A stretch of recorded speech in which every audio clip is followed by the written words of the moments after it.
On n'a pas besoin d'hommes forts dans ce pays. On a besoin des institutions fortes. Et nous devons accompagner le Premier ministre avec des institutions fortes. Les hommes forts, qu'ils se préparent déjà à restituer tout ce qu'ils ont acquis de manière indûment. Il faut que les deniers publics rentrent dans le compte du Trésor pour permettre à ce gouvernement d'avoir le moyen de sa politique. Ventre affamé n'a point d'oreille. Et donc, il faut que ces enfants qui vont à l'école, je parle uniquement des enfants, pour ne pas parler de toute la population. Ces enfants doivent manger avant d'aller à l'école. Il y a la Covid qui a démontré l'absence totale de la planification de soins de santé pour la République démocratique du Congo.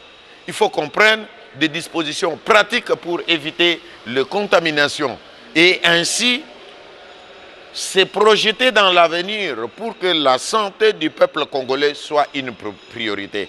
Le Grand Move TV, la chaîne du moment. Merci de l'avoir choisi. Vous y trouverez des interviews, de grands reportages, des émissions bien élaborées avec nos invités de grande qualité, de grands reportages. Abonnez-vous vite sans tarder et bienvenue. Mesdames et messieurs, bonjour et bienvenue à ce magazine, un nouveau numéro qui reçoit une fois de plus l'honorable Jean-Pierre Passiza Pamba. Nous allons aborder la question liée aux vacances parlementaires et un mot sera dit sur la nomination du Premier ministre. Bonjour honorable.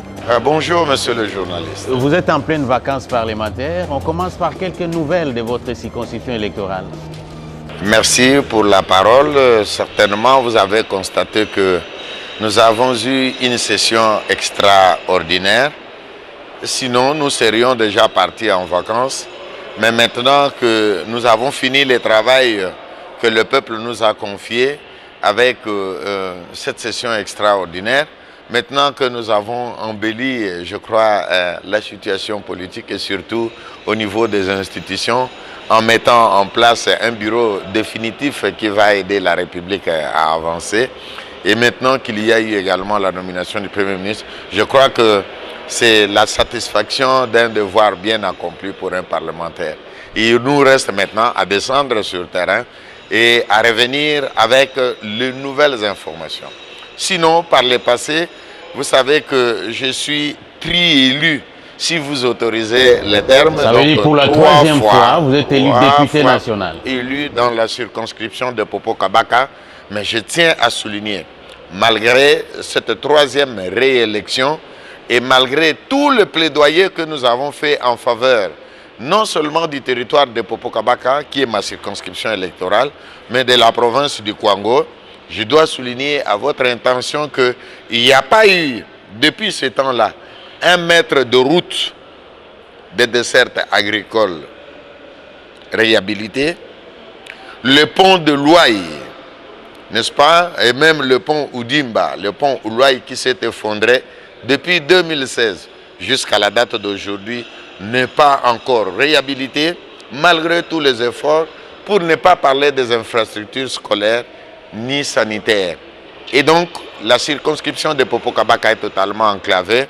Je veux reprendre le plaidoyer à zéro avec l'actuel gouvernement pour que la population de la circonscription de Popo-Kabaka et de la province du Kwango en général se sentent impliqués dans l'action du gouvernement de la République. Vous reprenez le 15 mars prochain, si je ne m'abuse. Oui. Parmi les matières à traiter, il faut noter l'investiture du prochain gouvernement. Mais d'ores et déjà, que pensez-vous de la nomination de Sama Lokombe comme Premier ministre de la RDC? Bien, au regard de 2 ans que nous avons perdus dans les querelles intestines entre FCC et Cash, je pense que la nomination de ce Premier ministre, un jeune Premier ministre, ne peut que constituer un soulagement pour le peuple congolais. Mais d'emblée, moi je dis, ce soulagement ne peut pas s'estomper en cours de route. Il faudra que le Premier ministre, que nous accueillons les bras ouverts, que nous félicitons en passant, que nous allons accompagner, que nous avons soutenu, que nous allons soutenir, vous comprenez directement qu'il y a lieu de féliciter les présidents de la République qui, par un courage exceptionnel, réussit quand même à refaire les institutions de la République, en commençant par l'Assemblée nationale, pour qu'il ait l'impérium du pouvoir et qu'il n'ait pas de justification à donner dans les jours à venir, et surtout les 3 ans qui lui restent, pour qu'il n'y ait pas de justification.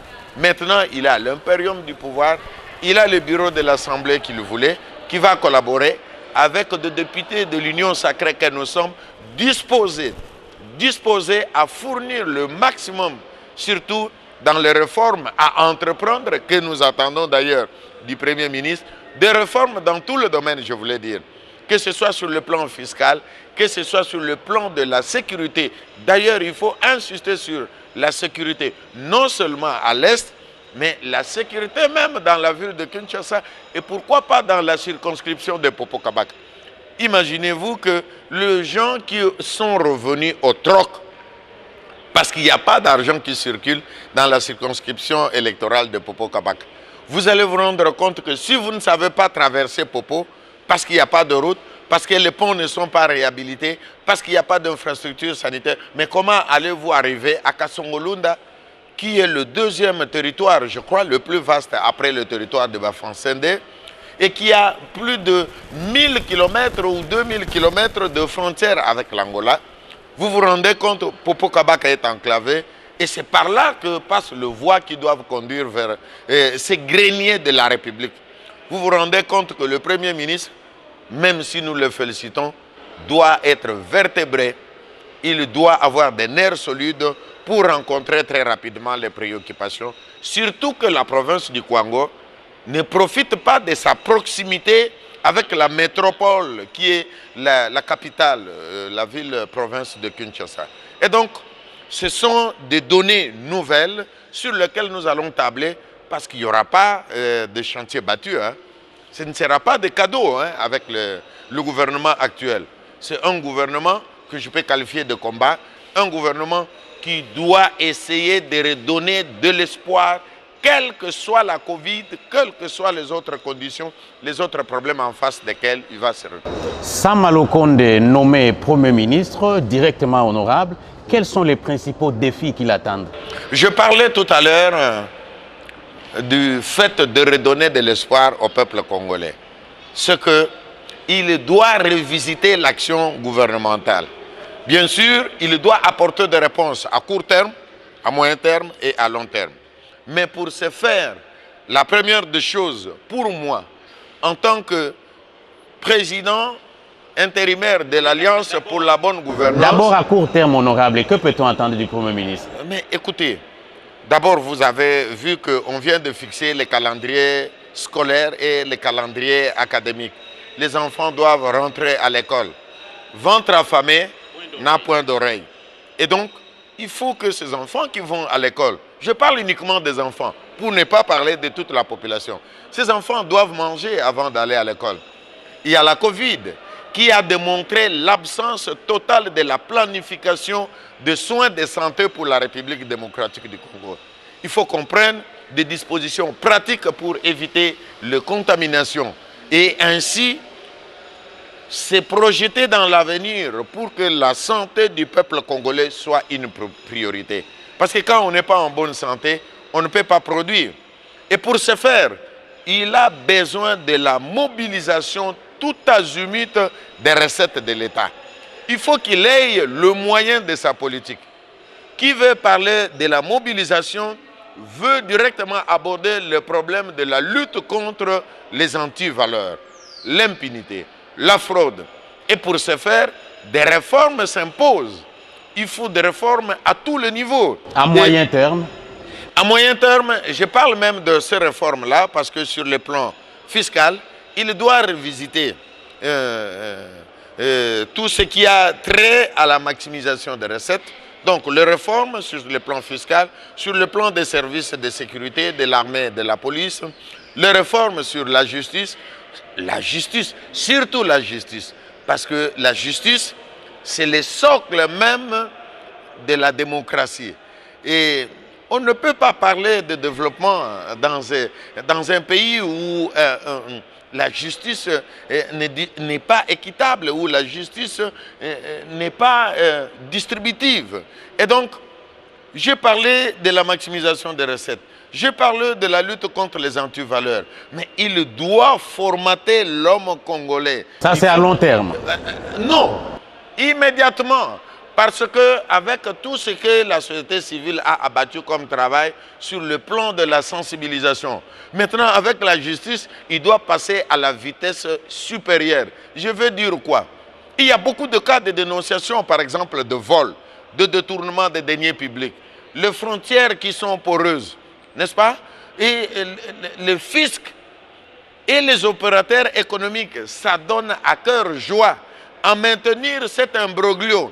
Ce qui fait que l'argent qui devait servir pour la politique gouvernementale, qui devait entrer dans le trésor du public, on se les partage entre les services de douane, les services des impôts, les services de la DGRAD et les opérateurs économiques. Vous savez qu'il y a beaucoup d'opérateurs économiques. Mais dans ce sens, les contrôles parlementaires n'ont pas fait assez. Mais bien sûr, c'est pour cette raison que nous avons maintenant un bureau définitif de l'Assemblée nationale qui ne sera pas complaisant comme par le passé. Parce que le bureau du Parlement que nous avons eu a su mettre les lois à la disposition du pays. Mais du côté contrôle, le contrôle a été pédagogique. Fini les contrôles pédagogiques. Les membres du gouvernement qui vont venir doivent se mettre au travail parce que le Parlement va jouer son rôle. Et surtout qu'on y a placé quelqu'un de compétent qui a su prouver qu'il y a de l'expertise et de l'expérience et qui va faire fonctionner le Parlement parce que on appelle le Parlement les temples de la démocratie. La séparation de pouvoir. Nous donnons un budget au gouvernement, le gouvernement doit exécuter le budget et le gouvernement a l'obligation de rendre compte et nous avons l'obligation de nous assurer que ce qui a été prévu a été réalisé. Donc un contrôle, alors un contrôle citoyen qui va permettre de redonner le sourire au peuple congolais. Un contrôle qui va permettre à ce que les promesses du président de la République, chef de l'État, Félix Antoine Tshisekedi, qu'il a faites à la population, commencent à se matérialiser de telle manière que le peuple congolais commence à se sentir heureux de vivre en République démocratique du Congo. Qu'est-ce qu'il faut attendre à long terme du Premier ministre Sama Lukonde? Bien, à long terme, je ne veux pas spéculer sur le long terme. Ça, il faudra poser la question au Premier ministre qui, lui, va d'abord répondre à la vision du président de la République, mais il va y mettre aussi du sien. Et nous, en tant qu'institution, en tant que Parlement, prêts à l'accompagner. Et donc, nous disons que nous sommes disposés à redonner une nouvelle image de la gestion. Et c'est ça même le nom de mon parti politique, l'Alliance pour la bonne gouvernance. Ce qui veut dire que cette gouvernance a fait défaut depuis tout ce temps-là. Il faut maintenant un nouvel état d'esprit, une nouvelle façon de faire les choses et une nouvelle façon de regarder le peuple en face. Et j'invite même cette population à s'auto-prendre en charge, à devenir trop exigeant vis-à-vis et des parlementaires et du gouvernement et de tout à ceux à qui il a confié le pouvoir pour le gérer et diriger à sa place. Donc le peuple doit également se lever comme un seul homme. Parce que notre peuple, malheureusement, ne prend pas souvent conscience du fait qu'il détient, lui, c'est lui le détenteur du pouvoir, qu'il délègue à travers les élus, qu'il confie au gouvernement de la République et à tous les autres mandataires. Ce ne sont que des travailleurs du peuple. Mais ici, on a inversé les valeurs. On a l'impression que le député, le ministre, les directeurs généraux des entreprises, les forces armées, de la police et tous les autres sont ceux-là qui doivent. Alors que c'est le peuple souverain et d'ailleurs qui répond aux impératifs et aux projets de société du président de la République, le peuple d'abord. Honorable Jean-Pierre, vous venez d'épingler beaucoup de défis qui attendent le Premier ministre. Vous, Parlement, autorité budgétaire, mais tout ça, avec quel budget? Non, je dois vous dire que moi, je suis très sérieux. Rien qu'avec le budget d'abord que nous avons de 4 milliards, Si on se mettait depuis que je suis au Parlement à exécuter le budget tel qu'il est voté par le Parlement, même s'il est moindre, il aurait dû booster par exemple les investissements dans ces pays. Imagine un peu qu'on prévoit par exemple dans le domaine de l'investissement, parce que souvent pour parler de la croissance économique, il y a tout un processus. Il faut d'abord investir, il faut produire. Et quand vous produisez, dans ce domaine-là, vous résolvez tous les autres problèmes inhérents à la vie. Et donc, si on a prévu par exemple qu'il y a 500, 600 millions d'investissements et qu'on investisse par exemple dans le domaine producteur, qui sont par exemple le développement rural avec le désenclavement de routes, des dessertes agricoles qui doivent alimenter les routes principaux. Mais le peuple se remet au travail. Et quand ce peuple commence à produire sur le plan local, on va réduire les importations. Et qu'est-ce qui a manqué pendant On va tout ce temps? réduire les importations. Et la République va économiser des devises qui peuvent servir par exemple à acquérir des bateaux de pêche, à acquérir des matériels de l'agriculture. Parce que j'ai entendu dans les propos du chef de l'État la revanche de la richesse agricole sur les richesses minières. J'ai pris que cet exemple-là pour vous dire qu'il suffit qu'on investisse, qu'on ait 100 millions, 200 millions. Imagine un peu, je te donne un exemple. Si depuis que tout le gouvernement qui se succède, au niveau du ministère de l'Agriculture, on a décidé par exemple de faire, prenons 100 millions, nous devons avoir 100 hectares de bananeraies, 100 hectares d'orangeries, 100 hectares d'arachides ou des autres fruits. On jette ça, on oublie. Dans 2 ans, dans 3 ans, on a ces fruits-là et qu'on achète des petites machines en Afrique du Sud et qu'on commence à fabriquer du jus, qu'on commence à fabriquer des pâtes. Ne pensez-vous pas qu'on résoudrait le problème? Si faible soit-il ce budget, quand il est géré conformément aux normes de la bonne gouvernance et qu'il y a affectation rationnelle des recettes, des ressources telles que prévues dans le budget, on ferait un pas. Regardez un peu, par exemple, le programme de la construction des écoles. On vient pour dire 1000 écoles par an. Et la première année, à ce que je sache, on en a construit environ 500 à 600. Et si on avait continué, aujourd'hui, on aurait atteint un chiffre éloquent. Et maintenant, avec la gratuité de l'enseignement, on aurait dû résoudre des problèmes. Les problèmes, d'abord, c'est d'améliorer la gouvernance, d'être strict. Nous allons nous battre pour la mobilisation des recettes, pour accroître, parce que ce sont les investisseurs privés qui doivent en principe être attirés grâce à la bonne gouvernance qu'on va instaurer par le Premier ministre Sama Lukonde et avec l'appui du contrôle parlementaire qui sera effectif dès mars. Qui ne sera plus fantaisiste. Non! Cette fois-ci, quand vous lisez la volonté du chef de l'État, et vous avez un Parlement aujourd'hui qui va être conduit par un chevronné, quelqu'un qui a été plusieurs fois ministre et qui connaît le fonctionnement du gouvernement et qui est maintenant à la tête de l'Assemblée nationale, dans un environnement où il y a une vision qui table d'abord sur le peuple d'abord. Il y a lieu de redonner espoir au peuple congolais. Dernière préoccupation, honorable Jean-Pierre. Aussitôt nommé, le Premier ministre a martelé sur la bonne moralité comme critère de sélection ou de choix de ces ministres. Un commentaire de votre part? Mais bien sûr, il ne peut être que appuyé et accompagné dans ce sens-là. Nous-mêmes, en tant que président du réseau de parlementaires de lutte contre la corruption, j'ai toujours martelé sur le fait qu'il faut formater l'homme congolais. Et vous avez suivi le président honoraire qui a dit qu'il n'a pas réussi à transformer l'homme congolais.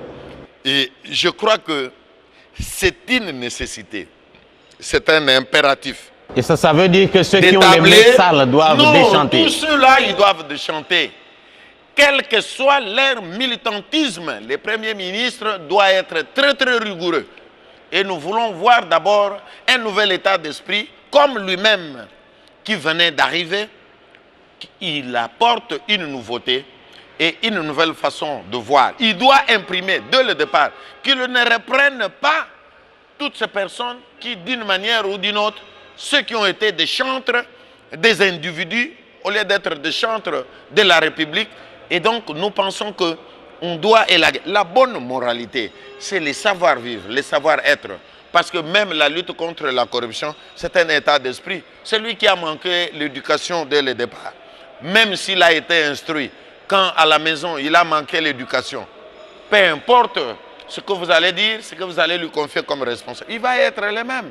C'est pour cette raison qu'on doit insister sur le cursus des personnes qui doivent faire partie de ce gouvernement. Le président de la République a sa vision, il doit s'entourer des hommes susceptibles de redonner de l'espoir à la population. Et le Premier ministre a tout notre soutien dans ce cadre-là, parce que nous voulons un Congo avec espoir. Est-ce qu'il faut puiser dans le rang des chefs des partis politiques ou regroupements ou donner la chance à tout le monde? Peu importe là où il va puiser, mais si nous avons des hommes de bonne moralité qui doivent répondre à la vision du chef de l'État et surtout au changement de mentalité, changement de comportement. Et c'est comme ça que je dis, parmi les activités d'ailleurs qu'il aura à entreprendre, c'est de pourchasser tous ceux qui ont détourné les deniers publics. Nous devons récupérer. Ah, ça c'est le credo de la PNAC. Ne vous en faites pas, nous allons récupérer. On n'a pas besoin d'hommes forts dans ce pays, on a besoin des institutions fortes. Et nous devons accompagner le Premier ministre avec des institutions fortes, les hommes forts, qu'ils se préparent déjà à restituer tout ce qu'ils ont acquis de manière indûment. Il faut que les deniers publics rentrent dans le compte du Trésor pour permettre à ce gouvernement d'avoir le moyen de sa politique. Tous ceux qui ont détourné, et surtout vous regardez par exemple le problème des immeubles de l'État, tout, on doit tout récupérer. Et tous ceux qui ont des contentieux, on doit tout refaire. Les magistrats, ceux-là qui prononcent des jugements avant dire droit pour empêcher les régies financières de récupérer l'argent de l'État par des schémas détournés. Tous ces gens, nous allons les débusquer. Et donc, nous allons mettre un dispositif à la disposition de ce gouvernement pour redonner de l'espoir au peuple congolais. Et le peuple congolais a lieu de croire en cette vision que nous appelons de tous nos voeux. Avant de parler des immeubles, tout ça, mais chez vous dans les Kwango, aider les décideurs à récupérer les 200 millions de dollars volatilisés dans le cadre du projet Bukangalonzo, par exemple. Mais vous savez que ça, c'était un créneau. J'ai demandé à plusieurs reprises, par ma bouche et par la bouche du réseau des parlementaires africains contre la corruption, dans les 13 projets que j'ai reproduits, qu'on ne peut pas s'amuser comme ça avec tout un peuple, parce que l'annonce du projet de Bukangalonzo a été un regain d'espoir pour nous autres. Parce que nous savions que les peuples riverains devaient se retrouver à travers ces projets. Mais quand j'ai suivi le Premier ministre sortant se plaindre, mais le pouvoir ne se plaint pas, le pouvoir s'exerce. Il aurait dû, tout en étant de passage là-bas, interpeller les uns et les autres et tous ceux qui ont participé à cette volatilisation des moyens de l'État, de commencer à les restituer pour que revivent ces projets de Bukangalonzo que nous appelons de tous nos voeux. Et donc nous voulons d'abord l'électrification de cette province le plus rapidement possible à partir de Bukangalonzo, l'ouverture de routes, des dessertes agricoles avant toute autre activité. Et c'est ça d'ailleurs que nous avons demandé au chef de l'État quand il nous a reçus, c'est de relier les 5 territoires et surtout le territoire de Kasongolunda. Une fois que ce territoire est ouvert sur la ville de Kenge, une fois que ce territoire est ouvert sur la ville de Kinshasa, mais on va réduire les importations parce que ce territoire va fournir les produits de base, de première nécessité, et cela va entraîner la baisse de prix, bien sûr. Quand il y a surproduction, vous allez voir que sur le marché, il y aura la loi de l'offre et de la demande, et les prix vont s'équilibrer, et nous allons essayer d'améliorer petit à petit. Donc nous disons que nous avons un regain d'espoir, nous croyons, et que Bukangalonzo va ressusciter. Ceux qui détiennent ces moyens, ils doivent vite chercher à restituer progressivement avant qu'ils ne soient interpellés pour que nous puissions refaire le travail avec le gouvernement Sama Condé. Lukonde. Je considère que c'est votre mot de la fin. Merci d'avoir... Le mot de la fin, c'est d'inviter le peuple congolais à accompagner l'action du gouvernement, de ce gouvernement, et de soutenir la vision du président de la République. Merci d'avoir répondu positivement à notre invitation. On se retrouve prochainement. Et c'est moi qui remercie le peuple congolais de s'approprier du processus démocratique en République démocratique du Congo. Merci de nous avoir suivis. Ce magazine s'arrête par ici. Au revoir et à la prochaine. Le Grand Move TV, la chaîne du moment. Merci de l'avoir choisi. Vous y trouverez des interviews, de grands reportages, des émissions bien élaborées avec nos invités de grande qualité, de grands reportages. Abonnez-vous vite sans tarder et bienvenue.